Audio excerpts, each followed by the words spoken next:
60 million years ago, give or take an eon. Thousands of planets were cyberformed with seeds.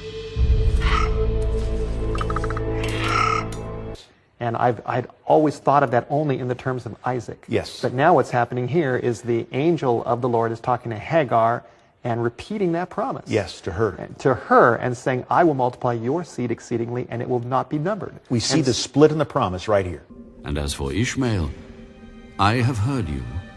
Behold, I have blessed him, and will make him fruitful, and will multiply him exceedingly. He shall beget 12 princes, and I will make him a great nation.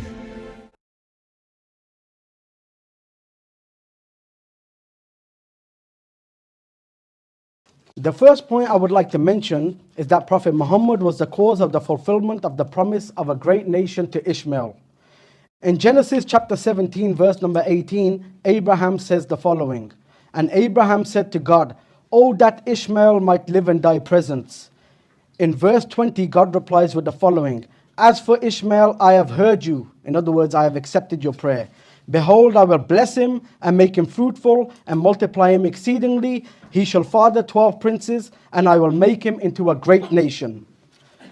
Now, does the Bible agree that this promise of a great nation was also a spiritual promise for Ishmael, or is it just a promise of large numbers? Firstly, this promise was given in acceptance of Abraham's prayer that Ishmael may live in the presence of God.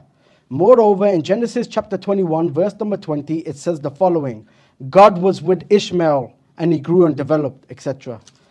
Secondly, we can deal with what the real fulfillment of a great nation is by looking at the true fulfillment of a great nation in regards to the children of Israel, who were given the same promise, and it was fulfilled with the coming of Prophet Moses.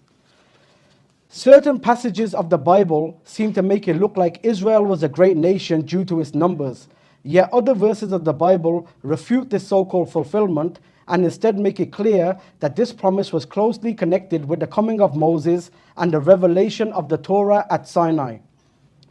We know the claim that Israel became a great nation due to its numbers, which Dr. Brown believes was around 2 million at the time of the Exodus, to be false for some of the following reasons. Number one, how could we go from 70 members at the time of Jacob to 2 or 3 million people in just 4 generations? Number two, on top of this, Pharaoh was constantly killing our offspring. Number three, there are other verses of the Bible that make it clear that us Israelites were actually very small in numbers, thus exposing this falsehood that the great nation promise was fulfilled due to Israel becoming a large nation. So it's clear that the great nation promise was connected to Moses and had a spiritual aspect based on the following verses. Deuteronomy chapter 4, verse number 5 to 8. See, I have taught you decrees and laws as the Lord my God commanded me, so that you may follow them in the land you are entering, to take possession of it. Observe them carefully, for this will show your wisdom and understanding to the nations, who will hear about all these decrees and say, surely this great nation is a wise and understanding people.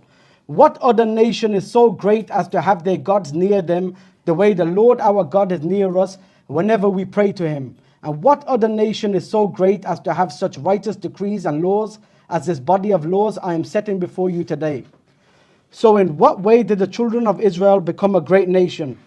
Due to us having a direct relationship with our Lord and following his decrees as revealed to Moses. Exodus chapter 32, verse number 8 to 10 also defines a great nation as one that is obedient to God. This is what it says. They have been quick to turn away from what I commanded them, and have made themselves an idol cast in the shape of a calf. They have bowed down to it and sacrificed to it, and have said, This is your God Israel, who brought you up out of Egypt. I have seen these people, the Lord said to Moses, and they are a stiff-necked people. Now leave me alone, so that my anger may burn against them, and that I may destroy them. Then I will make you into a great nation. Obviously, this implies that the great nation who would emerge from the line of Moses would be true worshippers of God, unlike the Israelites who worshipped the golden calf. So since we know the great nation promise was fulfilled for the children of Israel through the coming of Moses and the Torah, then this makes it clear that the promise of a great nation would only be fulfilled for our brother nation, the Ishmaelites, through the coming of a prophet who, like Moses, would bring them into a direct relationship with God and bring a revelation filled with the laws and decrees of God, just like the Torah. This was only fulfilled with the coming of Prophet Muhammad and the Quran, thus making Prophet Muhammad and Prophet Moses like unto each other. This seed belongs to our creators, whoever they are. In a prior debate, Zakir pointed to Genesis 12:3, the promise to Abram that through his seed all the world would be blessed, and claimed that that was ultimately through Ishmael, and he alluded to the, quote, great nation of Ishmael that would come out.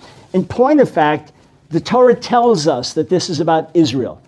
It says these very same words, the whole world will be blessed through the seed of Jacob in Genesis 28. The promise that those that bless them would be blessed, those that curse would be cursed, is applied to the entire nation of Israel in Numbers, the 24th chapter. There's no ambiguity there. As to the allegations that we've heard in past debates that Genesis 15 promises the land to the Ishmaelites, it's quite the contrary. It's explicit. Those who went into captivity in Egypt and would be liberated from Egypt, the entire Torah testifies that the land was given to Israel. Regardless of your views of modern Israel today, the Torah is explicit. There's no ambiguity. It's over. I'm sorry, but it's over.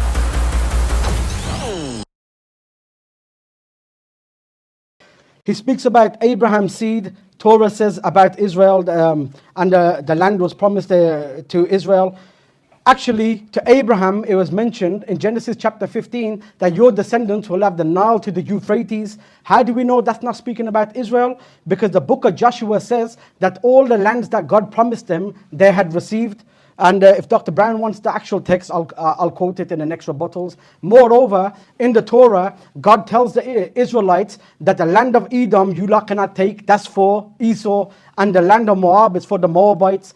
So how could they be the ones that the Nile and the Euphrates is promised to if they're already being told, number one, they can't take this land, they can't take that land, and number two, in the book of Joshua, they're told all the promises of land that I promised you has been given to you. Moreover, factually, it was the Ishmaelites who took the land from the Nile to the Euphrates with the coming of Prophet Muhammad on whom be peace.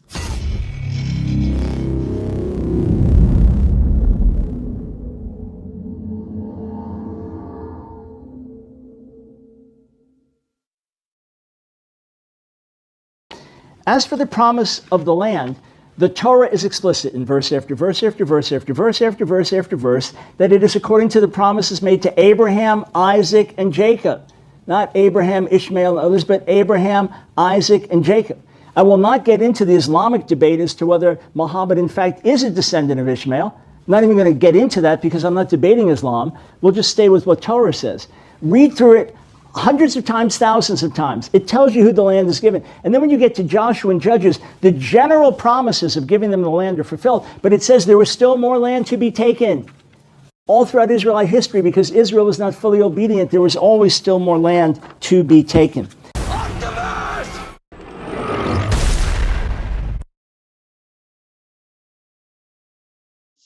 I mentioned that in the Bible, that Abraham prays that Ishmael may live in the presence of God. So that's a spiritual thing. May Ishmael, may my son live in your presence before God. And Abraham and God in answer to this says that as for Ishmael, I have heard you. Now the phrase I have heard you means I have accepted your prayer. And in that context, he says that he will be fruitful, numerous, and I will make him a great nation. So being a great nation in that context has to have a spiritual aspect to it, because they know for a fact that if we look at the history of the Ishmaelites, the 7th century can only be the true fulfillment of a great nation. There's no doubt about that. Even enemies of Islam have accepted that. I will make him a great nation was fulfilled when the Muslim empire became a reality from the 7th to the 12th centuries. But the only way they try to get around it is they try to make it a mere temporal thing. Like they point to other parts of the Bible which says the Babylonians were great. So they try to say the Ishmaelites were great in that sense, not in a sense of spirituality, the presence of God. Jeremiah 6:22 specifically uses the term great nation of the pagan Babylonians.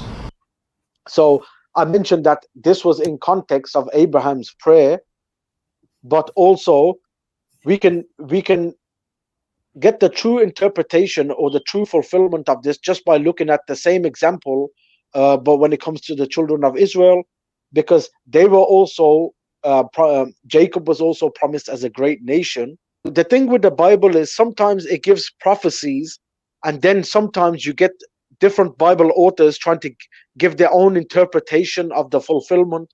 You see this in the New Testament, for example. Matthew and Luke will have the same saying of Jesus, but they'll put it in their own context or try to make it be fulfilled in a different way. The sign of Jonah is a clear example of that. So certain parts of the Old Testament, when it comes to the promise to Jacob, Yaqub alayhi salam, becoming a great nation, they take it in a sense of just becoming large in numbers, and they try to claim that Bani Israel became large in numbers. So yeah, you find that in the book of Exodus. But then I posed the question to Dr. Brown to get rid of this straight away, that how, according to the genealogy of Moses, Musa alayhi salam, found in Exodus, he's the great grandson of Jacob, Yaqub alayhi salam. So how could they go from 70 members, because Jacob entered Egypt as his whole family was 70 people. How could they go from that to 2 or 3 million people at Mount Sinai in the space of 4 generations? And then on top of that, we know Pharaoh killed their children. And then there's other parts of the Torah, like Deuteronomy chapter 7, where God says that you are the smallest amongst the nations.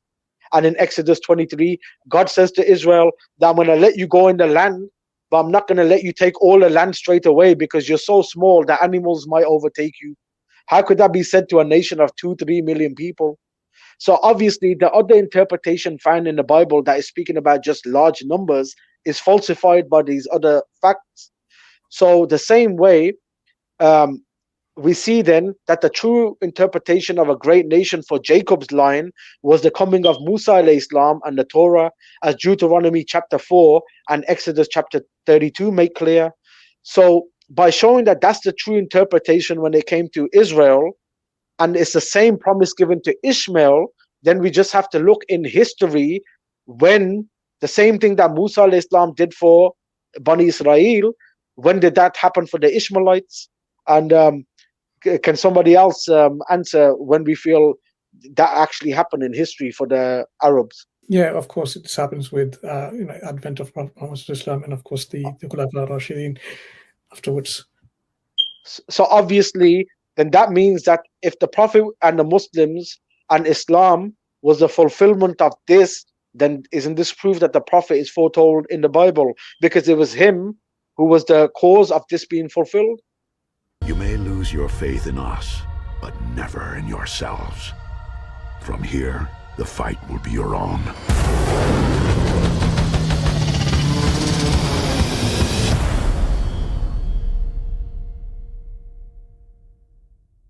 واذكر في الكتاب إسماعيل إنه كان صادق الوعد وكان رسولا نبيا وكان يأمر أهله بالصلاة والزكاة وكان عند ربه مرضيا